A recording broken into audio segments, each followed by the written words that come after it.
This is a Going Back, Remembering UGA interview with Orlean Castronis on September 20th, 2011. Today we are visiting in the Ray Nicholson House on the University of Georgia campus in Athens.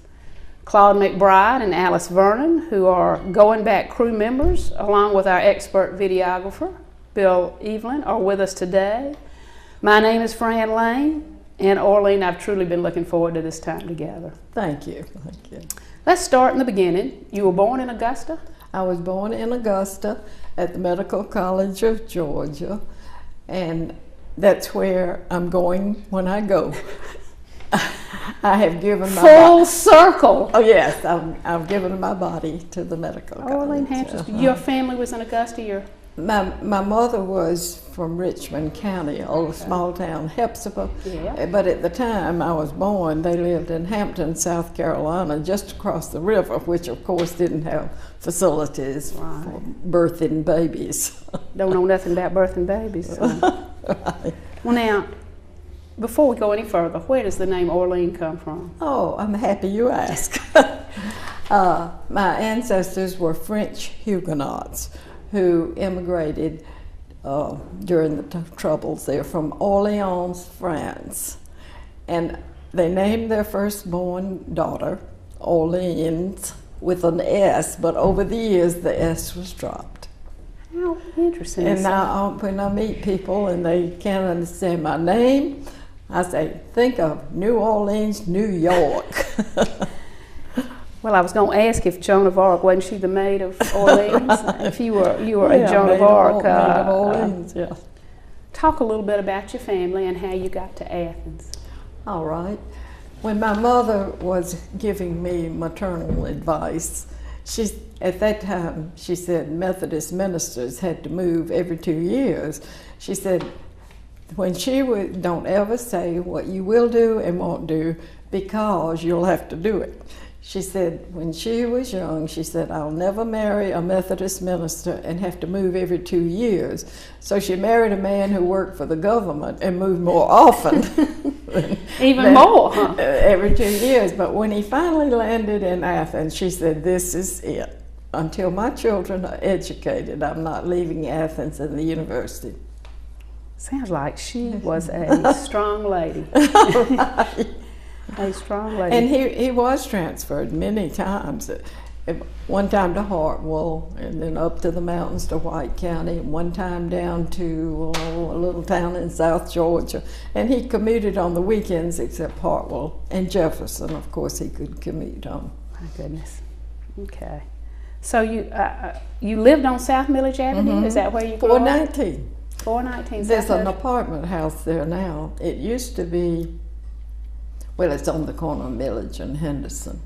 And it was a white frame house with a wraparound porch. What a wonderful place to live. Mm-hmm. So that would have been the mid to late 30s, early 40s as you were growing up? Uh-huh. Mm-hmm. What, from that vantage point as a 10, 12, 15-year-old, what did Athens look like? What did you see of Athens? Well, it was a wonderful place to live. We knew all of our neighbors, and it was an innocent time. I think World War II divided the innocence from not so innocent. Yeah. But it was great. There was a sorority house right across the street, Calmakers, and they had a huge yard, and on beyond them was the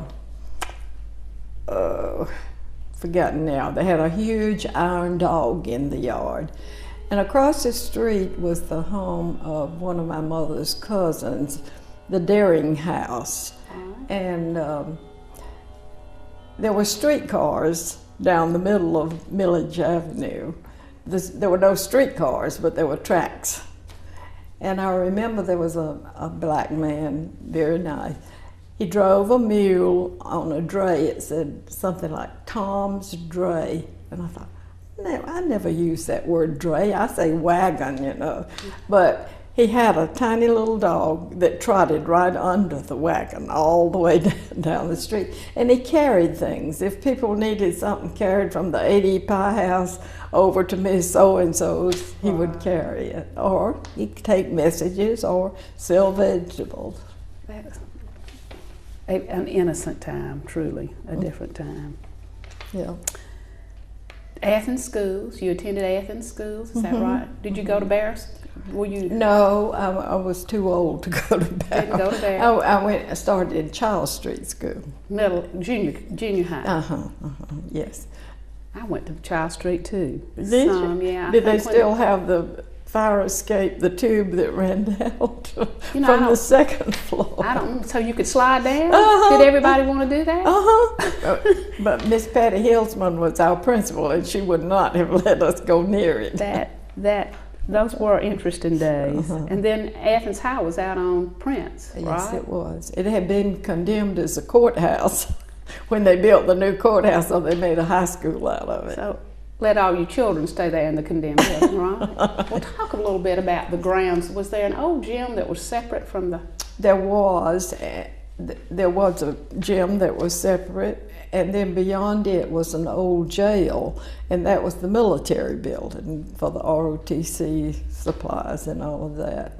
So we were recycling in Athens long before recycling got the green hit. Right. So. And Mr. Mell was our principal, Mr. Ted Mell, and he was a true gentleman of the old school. And when he made a speech at the beginning of school, he said, "Ladies and gentlemen," and that's what you are, and that's the only rule in this school, that you be ladies and gentlemen. Were you all ladies and gentlemen? And forbidden was to go across the street to PA Pharmacy, and that's where we all wanted to go. But we've heard about the PA Pharmacy before. So that you could get a Coca-Cola and a fountain drink and a I can't remember, one fella talked about his fraternity, and they spent a lot of time at the PA. We could go after school, and we could go after games, football, basketball games. Not football, that was too far away. Football is where that motel is now. Which motel? The football field, the $1 something motel. It's between Broad Street. Express. Holiday Inn Express was where the football field was? No, not the. It's that other one that has a bad reputation. Well, now see, I wouldn't know that, of course, because. And that's where they practiced and where they played football, except on our big rivalry was with Gainesville. Still was when I was here. So. And the university, of course, that was the day of the freshman game in Atlanta. Right. So we were allowed to have our football game there at the Stanford Stadium. Interesting to know. The Red Elephants in Gainesville. I don't know if they've changed that name or not. So. What were some of the early influences in your life? You talked about Mr. Mell. Let me think. I should have, of course, parents and relatives, and two favorite aunts. An aunt I'm named for, and the aunt who lived with us, who was never married. And then about 37, 36, Pop Pearson, who was with the Y, moved to Athens to run the Y, and he was my Sunday school teacher at the First Presbyterian Church. And we had a lovely lady named Miss Sechrist, and her son Pratt was in my class at school, and her husband was head of the religious organization, non-denominational, at the University of Georgia. But Mrs. Sechrist had been at Mary Baldwin at the same time my mama was, and was really a prankster. Mama said one time she left dinner early, and nobody thought much about it. that night, everybody's alarm clock went off at a different hour, kept the dormitory in an uproar. But Miss Segrist could tell the most wonderful Bible stories, so she was. And then Dr. Hill was our minister. And he was at the First Presbyterian Church for years, was he not? He was. And after I met Mike, he loved to go to church with me because Dr. Hill wore a watch chain with a fob, and it had an Alabama football on it. He had played football at Alabama. Right? And his brother was Senator Lister Hill, so they were a prominent family there. But anyhow, I love Dr. Hill. And he lived long enough to baptize all three of my children. Is that right? You know, as I started thinking about topics for today, you know, a southern town is just not a southern town without characters. And I think I may have mentioned to you, are there any unique individuals that you really remember from? Ooh, are there? Can you name a few? Do we need to embargo this video for the next 50 years? Well, of course you know about the Andersons. We've not talked about them on tape. Talk about the Anderson sisters. There were 3 sisters. Well, there were actually 4 sisters. One of them was married and had a family, but 3 unmarried sisters and a brother who lived down the street from us, right off of Henderson on Church Street. And Miss Ruby and Miss Martha taught English at Athens High School. Sister Kate taught piano, and Brother Claude was an inventor, and he invented various things, but the one I remember is Yotta, Y-O-T-T-A. It was a carbonated drink, and his slogan was, Yotta, drink lots of Yotta. And when we finally got buses, they stopped right in front of our house, and Brother Claude would walk from his house. He put on his white linen suit the 1st of May. He took it off in September regardless, and put on his black wool suit. Regardless of the weather, he did it. Oh, Southern family. And Miss Ruby was still teaching school when I was in school, which was in the mid-60s. She was such an icon. You know, they changed that song, Cheer, Cheer for Old Athens. It's Cheer, Cheer for Old Athens, aye. You bring the whiskey, I'll bring the rye. Send Miss Ruby out for gin, and don't let a sober sophomore in. That's right. And I remember that one. My daughter said, Mama, we were still singing that. And didn't even know who Miss Ruby was. Know who Miss Ruby was. What other? And then there were the Hills. Pope Hill taught math at the university, and his son, Pope Hill Jr., was in my class at school. And that family, I mean, they were the talk of everybody. They were so unique, I guess. Every morning, they all had to go out in the backyard and exercise. Oh, do calisthenics? They lived on Morton Avenue, and people would see them, and they wore Mrs. Hill's old bloomers to exercise. To exercise in the yard, and they had to be prepared at every meal to bring a topic of discussion of current events or something cultural, like a poem they had read or something. But to me, and I'm sure this is apocryphal, I know it has to be. However, they each had their turn with the car. People only didn't have multiple cars then. And you would see him get off the bus up by the city hall, and he walked to his class in the academic building with like this. And he'd slow down sometimes, and they had all of their time arranged. He had so many minutes to get from off the bus down to the arch and then into his office. So, you know, if the bus was early, he could slow down. But they claim, and I don't really believe this, that he was in Valdosta one time, and his time with the car was up. It was time for Mrs. Hill to get the car. So she rode the bus to Valdosta. And picked the car up? Oh, Orlean. Of course, they tell too about the law of averages. He threw the chalk out of the window one day. It was going to fly back in. Right. Mm-hmm. That is a legend. That is absolutely a legend. Good characters. Right. Favorite things about growing up in Athens? Oh, it was wonderful. As I told you before, we walked everywhere. We skated everywhere. We enjoyed. When I was in high school, we still had crushes on the athletes at the University of Georgia. And my best friend, Sarah Brown, who is now Ms. Frank Riley in Butler, Georgia, could get her car anytime. And we circled the pool hall downtown, and we went to all the baseball games. And the baseball game was where Stegman Hall was, okay. What's there now, parking lot, before you get to San Francisco. And it was covered. And covered seats and all. Yeah, and so we went to all the baseball games so we could cheer on the university athletes. But it was a great place to grow up, and I can remember, we didn't think it was strange at the time, but now I do.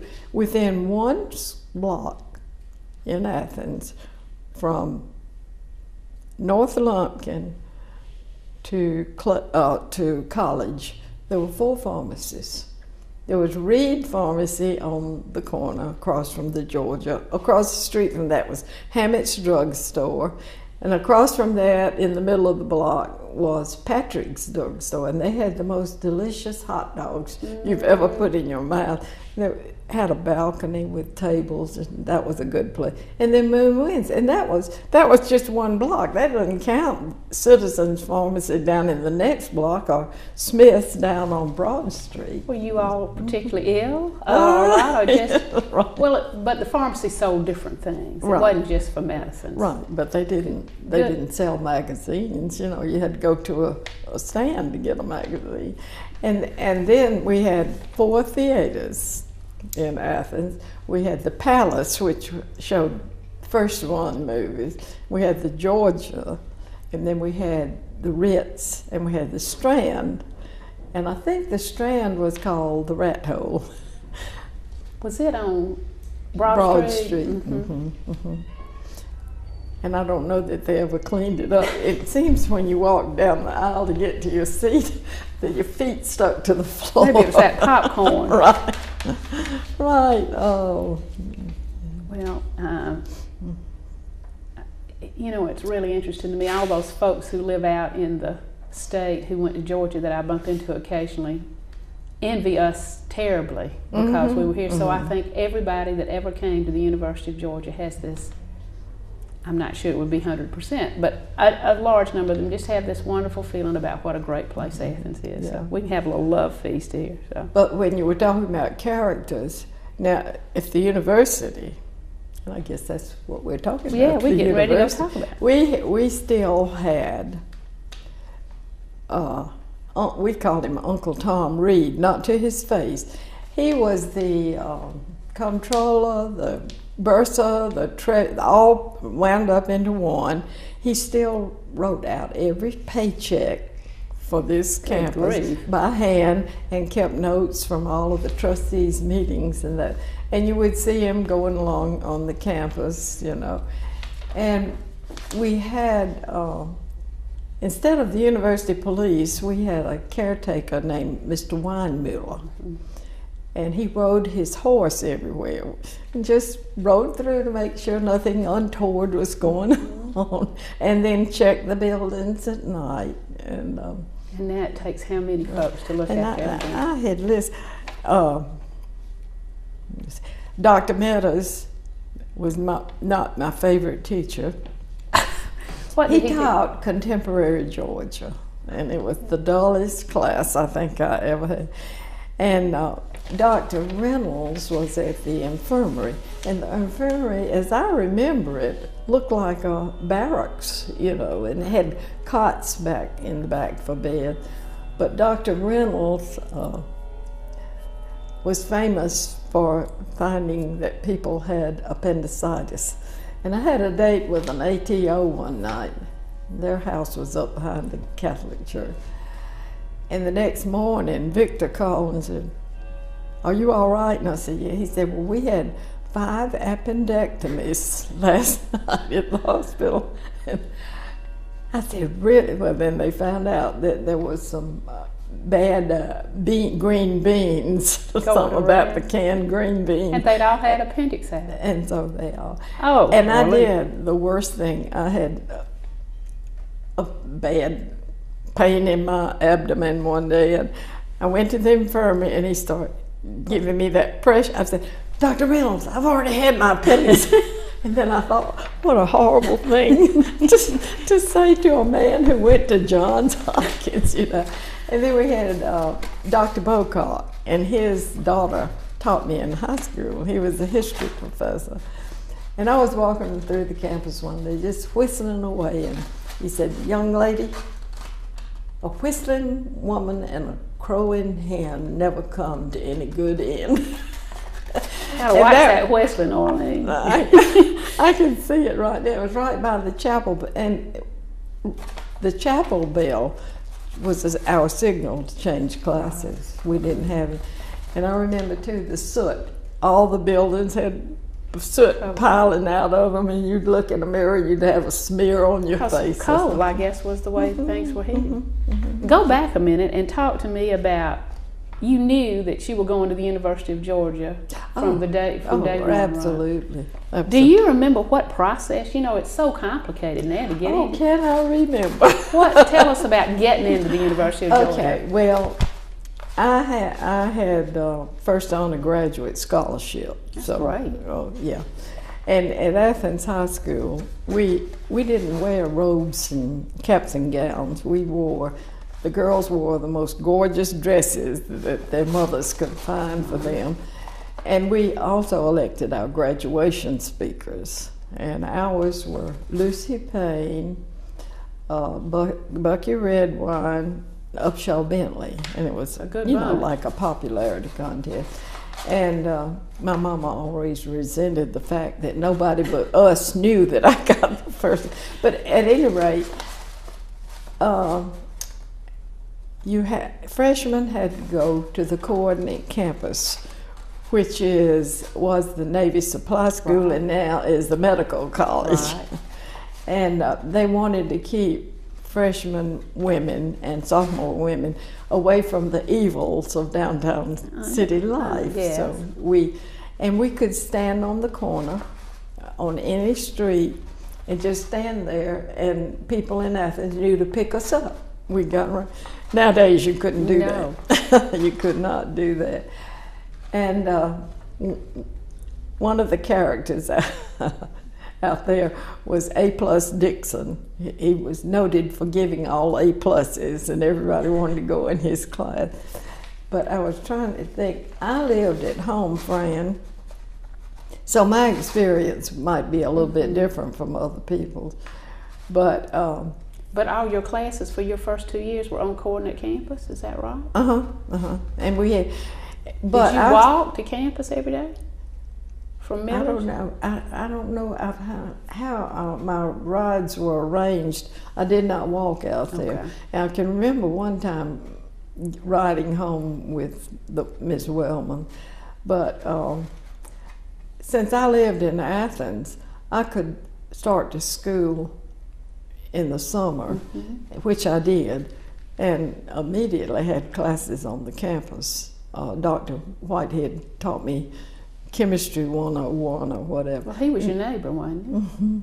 Wasn't Dr. Whitehead your neighbor? He lived on Henderson? He was our neighbor. And then when the fall came, I went to the classes on the campus. Then the next summer, I went back on the campus. So I really had 1 year at Coordinate Campus. But they were so strict. Of course, we couldn't wear anything but dresses and skirts at that time. And wore those awful looking clothes. What about PE? Is that PE uniforms? Did you have to And wear? I always took modern dancing. I couldn't dance, but I took that because I don't know why I took it. Well, in fact, I saw did something. take You were an officer in the dance club. And Miss Mary Ward, do you remember her in didn't the know Miss church? Ward. She played the piano, and she had been quite a pianist, but that was her job. She worked at that. And she and I remained friends until she died in 1989. And I took swimming. That was to get on campus. And the swimming pool was under what used to be the women's PE building. So I go in. I do not swim. I still don't enjoy it. And the teacher said, "Oh, look, she is the least buoyant person I have ever seen in my life." Well, shortly thereafter, over there, I got athlete's foot. I got kicked out of class. Couldn't go back to swimming. No. I think I'm rattling. Well, now your major was journalism. Mm-hmm. When did you know in your life that you wanted to go into journalism? I don't know, but I was not quite as bad as. See, I had been an editor of the Thumbtack Tribune, yeah. and it was more or less, oh, well, you might as well do that. Right. But I had a sorority sister, and Mary Margaret came in after registration, and we said, and registration was in the academic building. They would pull a table in front of each door, and you would look up and see what this class? is psychology, this is journalism, this is, and you'd go to that table. So you just walked through the. Those halls were Boy, wide. how did that change? No, I know it did. And Mary Margaret came, and we said, "What are you majoring in?" And she said, "Psychology." And we said, "Psychology?" And she said, that was the shortest line. Mine was not quite like Mary Margaret's, but because I had had some experience in journalism. And well, and I was going to say, but we'll talk about after college in just a minute. Oh, yeah, because I'm still in college. I was getting ready to say, yeah. We don't want to age you too quickly. How, in the journalism school or generally favorite faculty, who were some favorite people, some people that you enjoyed there? Okay. Do you remember Tyus Butler? I do. I love Tyus. Tyus was the biggest football fan in the whole world. So Thursday and Friday, we would discuss who Georgia was going to play that weekend. And he'd bring parlays and we'd pick our teams, you know. And then Monday and Tuesday, we had to discuss how the game went. So you really just had classes on Wednesday. And then there was a man, he was so kind. He was the sweetest man, and we were so awful because we called him Codfish Harper. He looked just like a codfish, you know. But when I was looking for a job after I graduated, my dad at that time was stationed in Soperton, and there was a family there that they were politicians. They owned the newspaper. The Gillises, maybe? Yes, the Gillis. And they told Dad if I wanted to, I could have that newspaper and run it, you know. And I'd had to learn to set type working on the red and black, you know, so I could have done it, but Soperton's not the most exciting place in the world. And I had offers from Anderson, South Carolina, and also International News Service. So I chose to go to Atlanta. Well, when you worked on the red and black, you actually set the type? No, that was a course at Georgia. Oh, really? Where you actually learned how to yes, set you type? had to set it, and you always got the N's and U's mixed up, and the P's and the B's and the D's mixed up, you know. But yes, that is very interesting. And then but Mr. Harper, when he heard of my job offer to get this newspaper, said, "I'll come down. It's a weekly. I'll come down every week and help you get it out." Oh my goodness! So you know I loved him. I didn't want the job. Oh. Any other favorite faculty or staff that you bumped into? Oh, I had plenty of favorite. Dr. Walter Martin taught history. And I took every history course he offered because I had the biggest crush on him.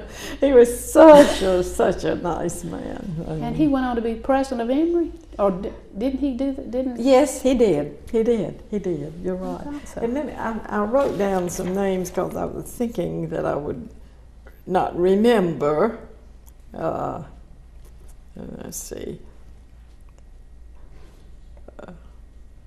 Well, those two I do remember. Now, Dean Tate, I know, was here at the time, right? Mm-hmm. Ever present. Mm-hmm. So he was. we've had a story about Dean Tate, I think, from everybody with whom we've spoken. So at the time I was a freshman, we couldn't walk under the arch, of course, and the women all had to wear these little hats, caps? Skull caps, and the men's had a bill on it, and the men had to collect so many tech caps, or else they would have to go to rat court. And they had the shirt tail parade from the arch all the way out Prince Avenue.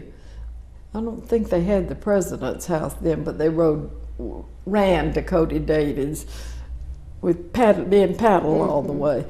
But Mike, well, I was dating a boy in high school, but I was too grown for him when I got to be a freshman at Georgia, though he was a freshman too. And we had to meet down at Fine Arts for some sort of convocation. And somebody snatched Harold's rat cap, and he said, "Who did it? I'll beat him up. Who is it? Who is it?" And Mike didn't do it, but he said, "I did it. What you gonna do about it?" And about that time, he felt a hand on his arm. It was Dean Tate. He said, "Be in my office in the morning." So is that how you met Coach Mike? No, I didn't know about it at the time. I didn't know that. Is that right? No, I was going to a Lambda Chi dance, and I had a gorgeous dress made, and I was waiting for a bus. By now we had buses. And he rode by with Bob Poss, who was on the football team too. They were freshmen together. And he had a Model A Ford, and it was piled full. And Mike yelled, "Little girl, can I carry your package?" And that, you might say that's what. But they used to shave the freshman football players' heads. That was part of being a freshman. Right. And they left a mohawk. So the mohawk is nothing new, because in '41 he had a big strip going down his head. And then after that, he had a terrible injury. He was playing softball, and Brooks Pierce came running to home, and Mike was catching, and he tried to block him, and he hit him right here, and his kidney just exploded. Oh my gosh. So anyhow, his roommate said, "Have you been to see Harold lately?" And I said, "No, I didn't know anything about it." And he told me, I said, "Well, sometime when I'm coming back from coordinate, I'll try to get by." Being so cool. So I went into and there was a sign, "No visitors," and I told the nurses, I said, "I just came to see Mike, but they're no." "Oh, are you Orlean?" Oh, And really? So "Well, you can come in." the nurses knew about you, huh? Yeah, so he must. And he said, "Oh, I've been looking at my Pandora. This happened at Mother's Day." And he put Pandora's and he said, and he knocked it off on the floor, and it fell open to my picture. So anyhow, he said he'd had a crush for a long time. So How sweet. Anyhow, but Well, he recovered because then he played ball. he went to Jacksonville. Well, it lasted a long time, all summer, because they left one minute piece of kidney in there. They thought they'd gotten it all out, but that little piece kept churning and creating and churning, and finally they got it out. So they designed a corset made out of airplane aluminum for him, and he had his roommate take a baseball bat and hit him to see if it worked, and it obviously did. Good, it didn't take out the other kidney. No. When his roommate hit him, my goodness. Right, and his mother said, "You're not going to play football anymore." And he said, "But Mama, I didn't get hurt playing football. I got hurt playing softball." And she said, "Well, promise me you'll never play softball again." So she never saw him play. Is that right? Mm-hmm. Isn't that interesting? So you met Coach Mike your freshman year. Mm-hmm. I did. And y'all dated all through school? Mm-hmm. You dated all through school? No, we didn't start dating right away. I know you've heard of the Sigma Chi Derby. Yes. And I dated various people. My freshman and sophomore year, I knew who he was, but we didn't start dating until then. But one of the questions was something about war. Right. How different from what we think of as the normal experience. Right. And I was going to tell you that during the war, we had a Navy pre-flight school here. Lots of good-looking young men. And then we had the U.S. Army, what was the name of that group? Signal Corps. And they were stationed in the Georgian Hotel. So there were plenty of men, you know, to date or see. They used to have dances down at the Legion Pool. There was a pavilion there, and they had dances. The only problem with with dating a pre-flighter, they were not allowed to get in cars. They had to walk everywhere, yeah. Mm-hmm. And one of their jobs when they came here was to take up the streetcar tracks all over town to get the iron for the military war effort. Yeah, but I remember I dated one fellow, Pat Kiley, from Pennsylvania, who was in the Signal Corps, and I was pretty bad.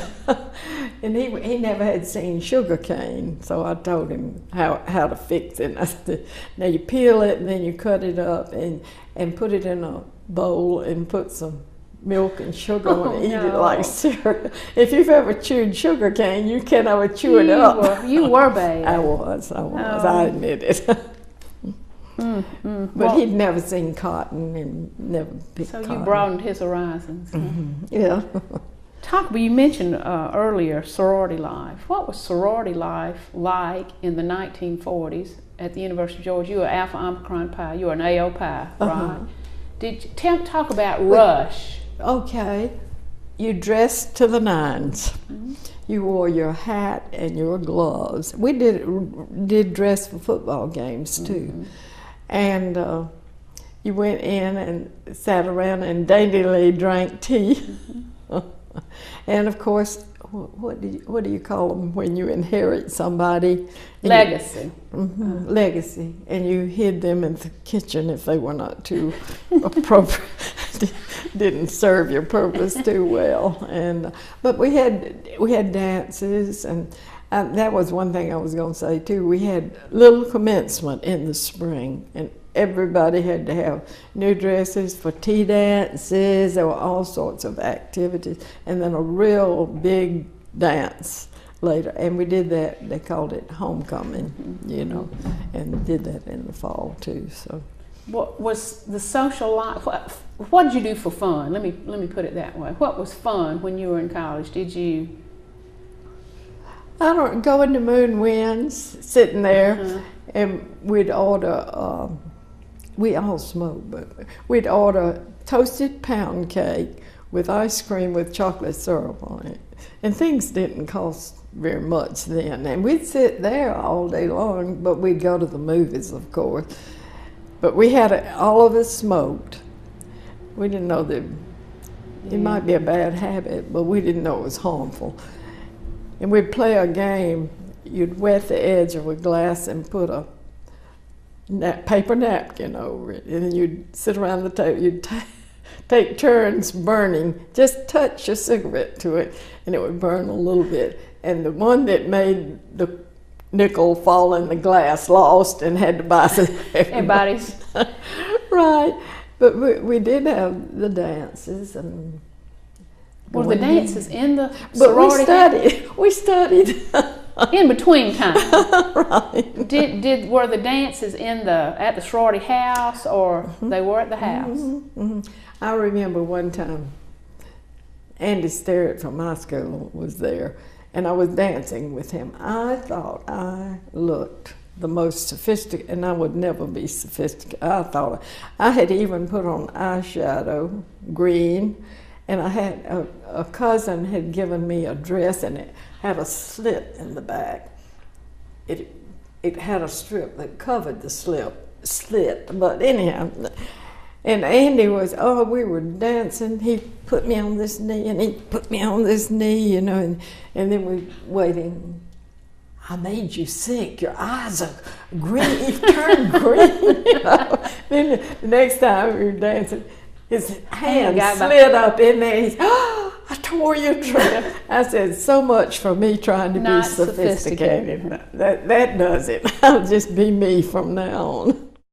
I was going to ask you again about the International Relations Club, because then after school you went to work for the International News Service in the Atlanta Bureau. Talk a little bit about what the International Relations Club did. And we just discussed current events. And it was a time during the war when that was just so complicated and complex, and things going on everywhere. So just talked about what was going on in the world, right? Right, and there was a lot. I remember in high school, huge convoys, trucks, things loaded down with tanks, soldiers would come through, and they called it going to war games in Louisiana. And our church, when there was one camped outside of town, would entertain, and we'd go down and serve punch and just talk to the soldiers, And they would always give you name and address so they would get some mail, I'm sure. Get you to ride. Gosh. Yeah. Too many wars. And I remember when the attack on Pearl Harbor, and we were listening to the radio at home, and my father said something about that. This is it. He told us about it. And then I was working at International News Service in Atlanta at the end of the war, and right outside of my office, which was at the corner of Marietta and Forsyth Street, it was the Western Union building. There was a huge statue, and guess who it was? Henry Grady. Henry Grady. But that night I happened to be the only one on duty. We didn't have a large staff, and that's, I guess, how I got the job. All the men had gone to war. But it came on the teletype, the war is over. And I ran to the window, which was open, and I was screaming in V, oh, we won, oh. And people were looking up like, who is that crazy woman up there yelling something out of the window? Well, now, was the International News Service like it's UPI now. Okay. United Press International. Right. And I worked for What them. an interesting experience. Yeah. And then I worked for Associated Press, which was over in the Atlanta Journal building. What did you do? At International News Service, I was the reporter. My beat was the Capitol. And so I walked over in my high heels from Forsyth Street over to the Capitol every day. And one interesting thing, we over the teletype, it came that Bob Hope had been killed on his way to Tampa, so they told me to call, and I talked to him. He said, "Well, obviously, I'm still alive." So, that was great. Yeah, but I had to do everything. That was one of the notes on. I had to cover ship christenings in Pascagoula, Mississippi, where they were just turning out the warships, right? And cover the Capitol and cover sports event. I used to come over and cover the football games and sat right next to John Edwin Pope, who got to be sports editor of the Miami paper. And what a wonderful job. I know, it really was. And then I had to go to the Capital City Club to cover a golf tournament, and I don't think anybody would admit it, but I know it's true because I was there. I didn't have sense enough to know that you don't walk the whole course. What you do, you watch them tee off, and then you go in the clubhouse and have a drink. But I walked though. But anyhow, I was there when Sammy Snead teed off, and he whiffed his ball. And he was so mad, he threw this club down and walked away. Mortified. Right. Mortified. Right. Oh, God. And then, when I was working for the Associated, the war ended. The war ended, and the men came back. And there was no room for the me. ladies, right? Fortunately, I had joined the union. Union used to be an ugly word, but to get the job, I had to join the AFL-CIO. And so when that job was gone, they got me on with the Associated Press in Atlanta. So one of the things, 2 weeks before I came home to get married in September, was the Moores Bridge massacre over in Madison. And the FBI came to talk to me because I was on night duty, and they want to know exactly when the information came in, I guess to match up with people's alibis. So, not that I knew anything about it except what I was told over the telephone. And then I wrote a story. Mr. Caldwell, who was head of the association, made me apologize. But I had just heard of this new thing called television. And I wrote a long story about how television was going to replace newspapers. There would be no further use for newspapers. And the editor of the Miami paper called Mr. Caldwell and said that was the worst thing he had ever read in his life, and he needed an apology. So I had to write an apology. So I was a few years ahead of you myself. were. Now, right.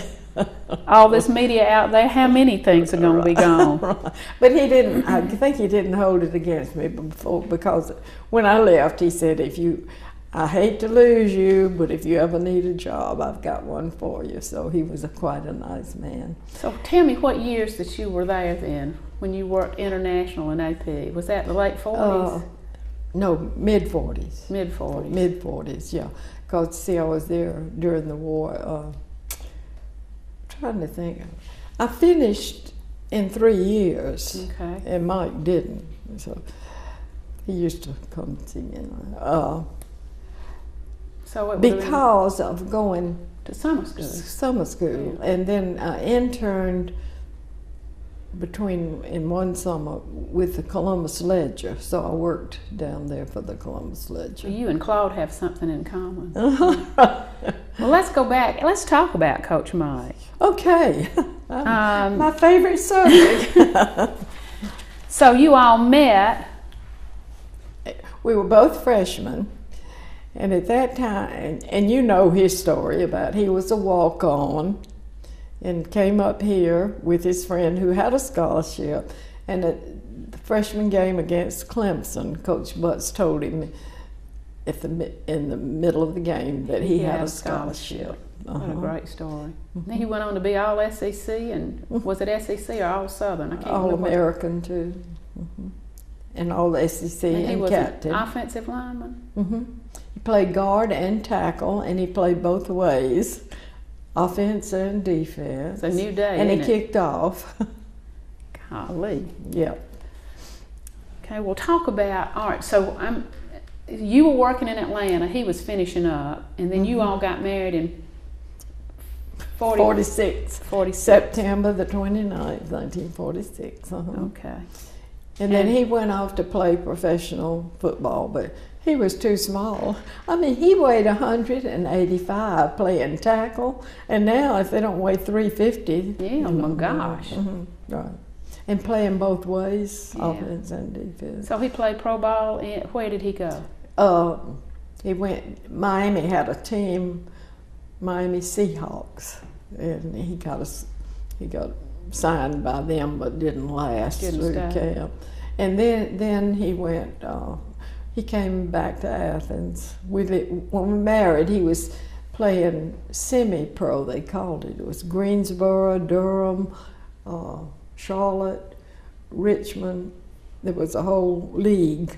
Up in the North Carolina area? And Virginia, Portsmouth, Newport News, regular thing. So he played for them, and then that petered out. So he came back to Athens in December, started working for Hart County. So he was teaching and coaching, right? Teaching and coaching. What he should have been doing all his life. Right. He loved teaching. Because he liked coaching, obviously, but teaching was his first love because he came in contact with more students.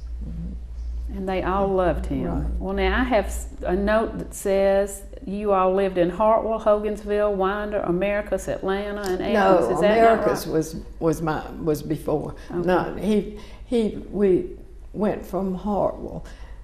The day of my mother's funeral, he got a call from the Bryants in Jefferson. I know who you're talking about. Who am I can't think of it. At the mill, I can't think.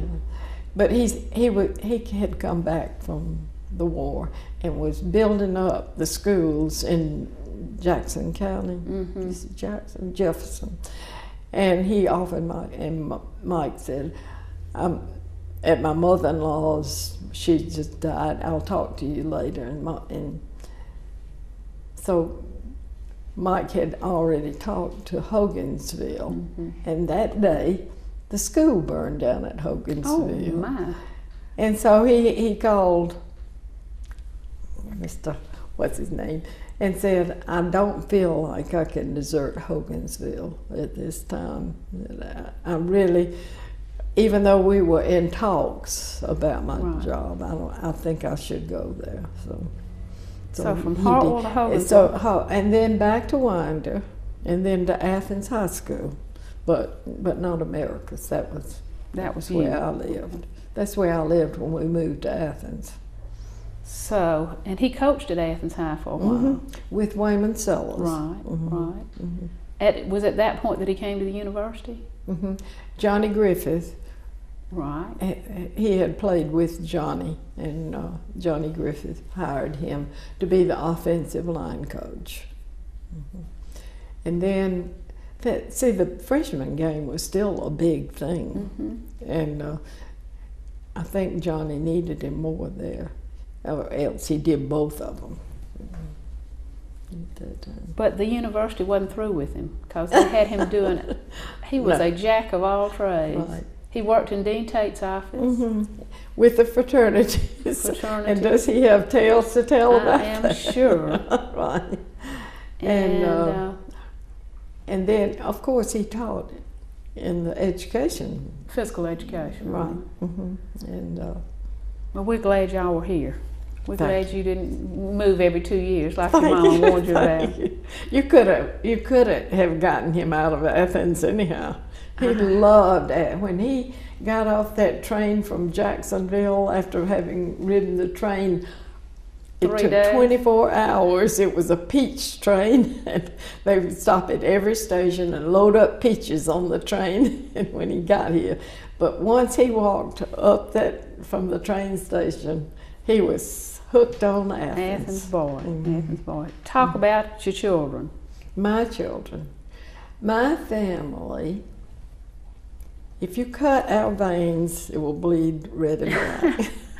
My father played football for the University of Georgia, 1910, 11, and 12. And his name was Gus York. And he played on the same team with Bob McQuirton and Dave Paddock.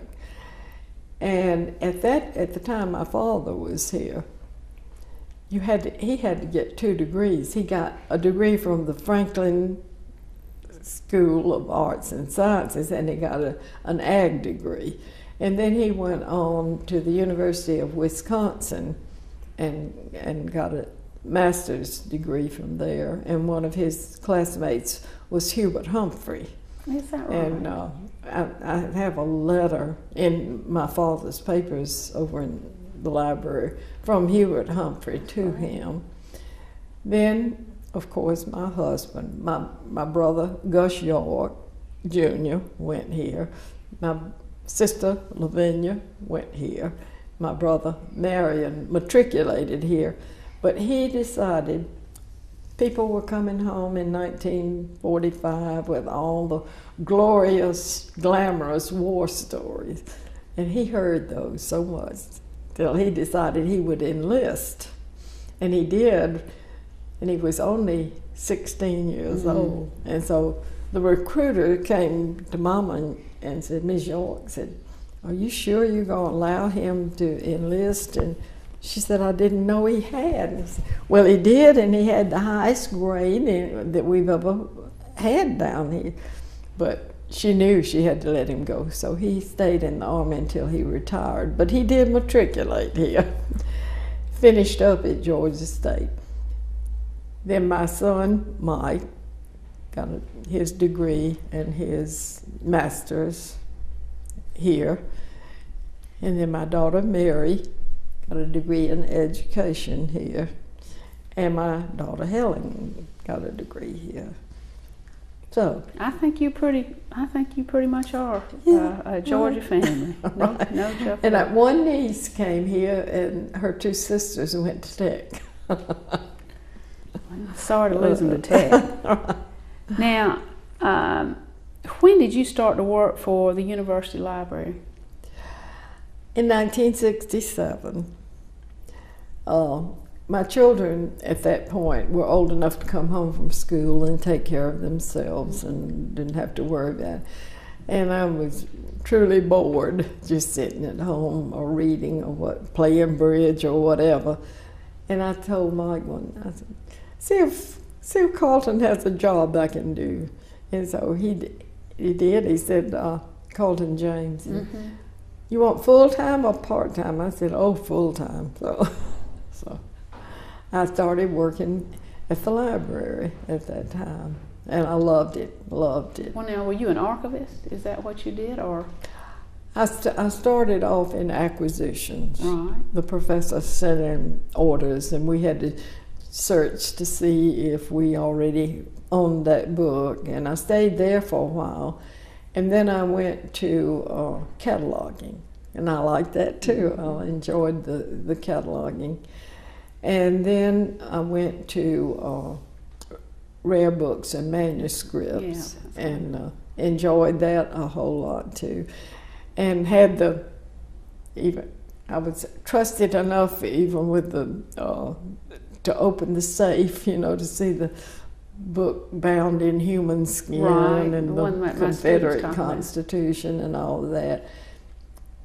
And enjoyed manuscripts too, because I worked on Margaret Mitchell's papers. Which they've just had a big conference on this year. That is wonderful. Well, the university was so small still in 1967, and we were just in one little area there of the library. I would just think that would be the most interesting thing, to sit there and read her notes, or to know what she was thinking, and see talk about Margaret Mitchell's collection a little bit. I was so impressed with her collection. She answered every single letter that came to her. Golly. And the post office at that time, people here or anywhere who wanted an autographed book would send it to her.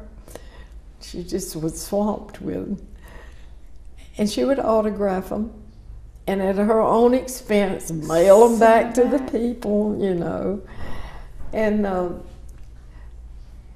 I'm trying to think of some of the more unusual things, but she had a great relationship with blacks at a time when it was not the popular thing to do. I knew that story about the president of Morehouse at the time. Was it Benjamin Mays? Yeah. And the correspondence with him, but she had to go through so much too with people suing her because they said she had taken her idea.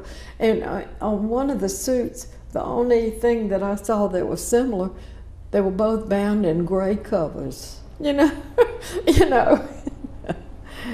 And there was some woman in South Carolina who said she had stolen her, but so many of the stories in the Civil War were similar, you know. But, yeah.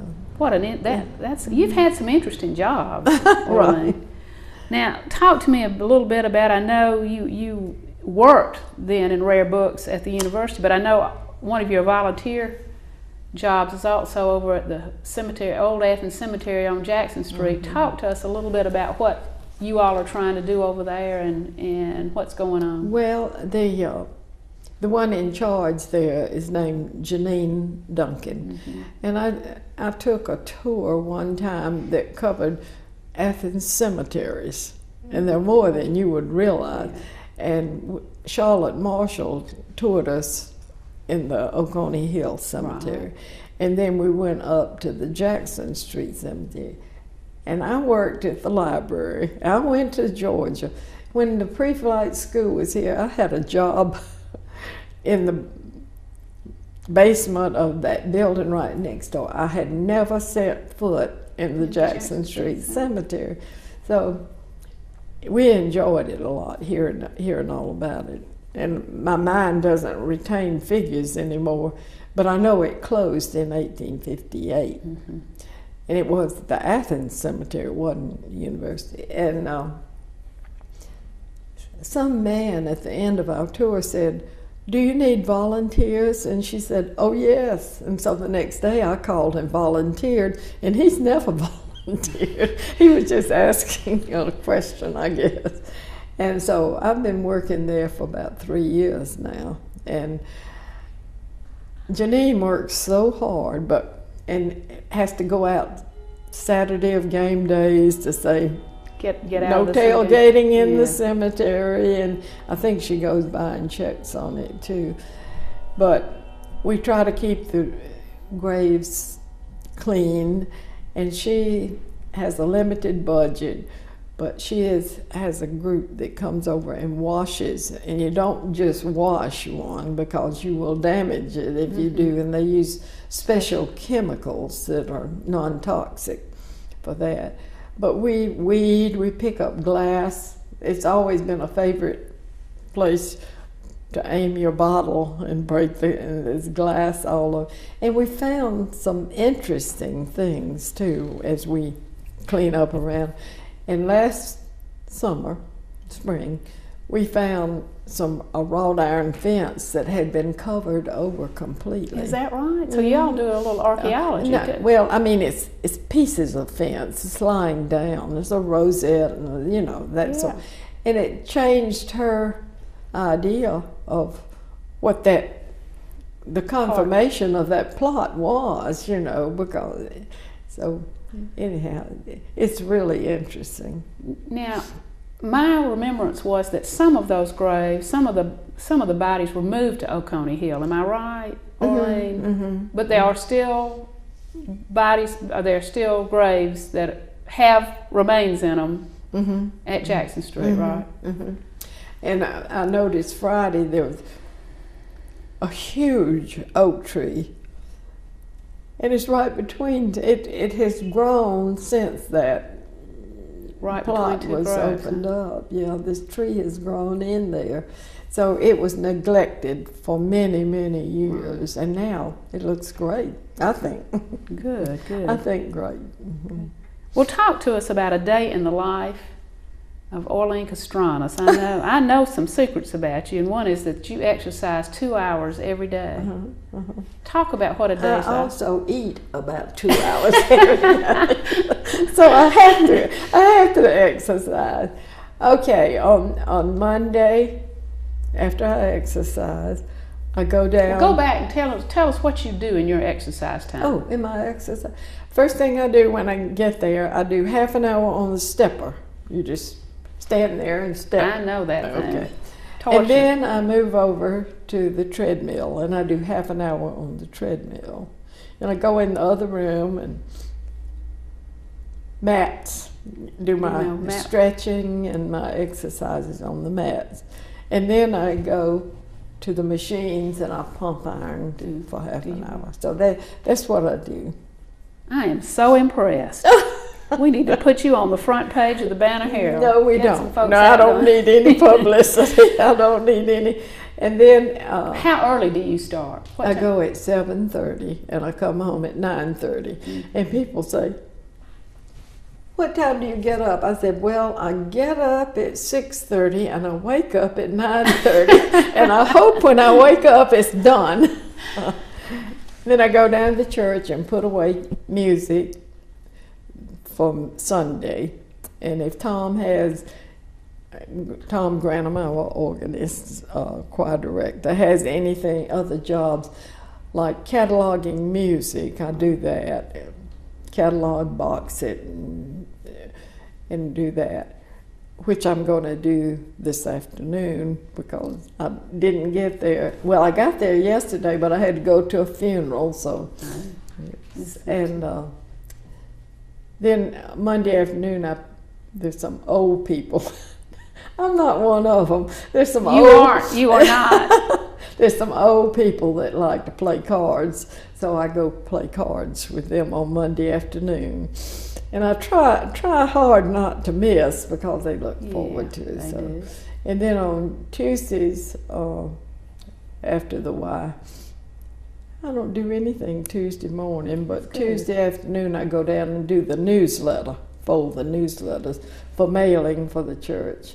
And Wednesday is my day off. I just loaf around, run errands, buy stuff that needs bought, and then I meet my high school classmates for lunch every Wednesday.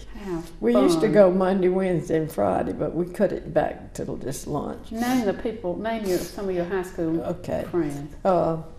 He's Bill, but we call him Bodie Townsend. Rue Walker. Rue Bloodworth Bradbury Walker. She has to keep all of her names because she has 4 sons. Bucky Redwine, except he's not able to go anymore. Julian Scott comes over from Atlanta, and then we added some younger ones like Nancy Bentley Scruggs, and then we added Bill Say and Jimmy Williams and Willie Fowler, and then they invited some others, so it's gotten to be quite a crowd. Group. Plus, we've lost a lot of our classmates too. Yeah. So that, and then we sit there sometimes till 3 o'clock, 4 o'clock, and then Thursdays. Now, what do I do on Thursday? Thursday morning, I go to Jackson Street Cemetery and work, and then I come back and go to Recording for the Blind. I've done that on Tuesday also. Tuesday and Thursday I go to Recording for the Blind. And then Friday, what do I do? I think you can have another day off. Friday I do the bulletins for Sunday. I go fold them, And then, making large copies for people who need that. What a full and rich life. I think you're a wonderful, wonderful role model and example for all those people that need to find why, for longevity, number one, Orlean. I don't know. But you're exercising and you're in contact with friends and people that make life worth living, and you volunteer service work. Well, thank you. I think you. I don't. My children come for all the home game children, my daughters, and they have a motor home, and we tailgate from Friday until Claude wanted Sunday. to talk about the Coliseum tailgate. Is that where you all set Well, up? they did, but then they started charging so much, and then they went to intramural field, and they started squeezing that. And so now they go down to Big Dog. Okay. Terry Stevens. And this Friday, Tim went kayaking. My son-in-law and the girls went shopping downtown. They'd rather shop in Athens than Columbia and Atlanta. They love it. Well, we just, this has been an Athens love. It's really true. Is there anything we've not talked about that we need to talk about? I had written down so many things that Anything that you all think of that we... Okay. Bill? Anything that we covered that. We covered that.